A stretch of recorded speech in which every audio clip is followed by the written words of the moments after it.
adalah jendela dunia. Tapi mengapa pembaca buku di Indonesia sangatlah rendah dan rendah sekali? Kita mulai dengan data. Ini survei LSI DNJA bulan Agustus 2023.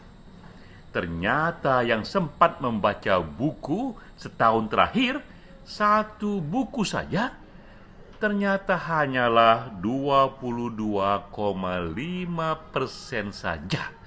Sementara sebanyak 72,3% menyatakan setahun yang lalu saya tak sempat membaca buku, bahkan satu judul buku sekalipun.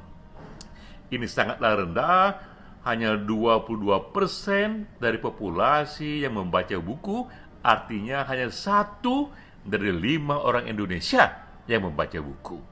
Sementara di dunia luar sana, di dunia industri di sana, yang membaca buku rata-rata di atas 50%, artinya di sana dari 2 orang, hanya 1 orang yang tak membaca buku dan 1 membaca buku. Sementara di kita, dari 5 orang, 4 orang tidak membaca buku. Apakah gerangan sebabnya? Mengapa rendah sekali tingkat membaca buku di Indonesia? Ada beberapa hal penyebabnya. Pertama adalah tradisi lisan di Indonesia begitulah kuat dan belum sempat ia sepenuhnya berubah menjadi tradisi tulisan. Ketika datangnya modernitas, datangnya sekolah-sekolah, makin banyak orang membaca, tradisi tulisan makin menguat, tiba-tiba datanglah itu dunia internet. Akibatnya, banyak populasi akhirnya mencari informasi tak lagi lewat buku, tapi lewat aneka media-media di internet sana. Bukan buku, tapi media internet. Lalu kemudian datanglah era sosial media. Sosial media bertahun-tahun menguasai hidup kita dan mengubah cara kita membaca.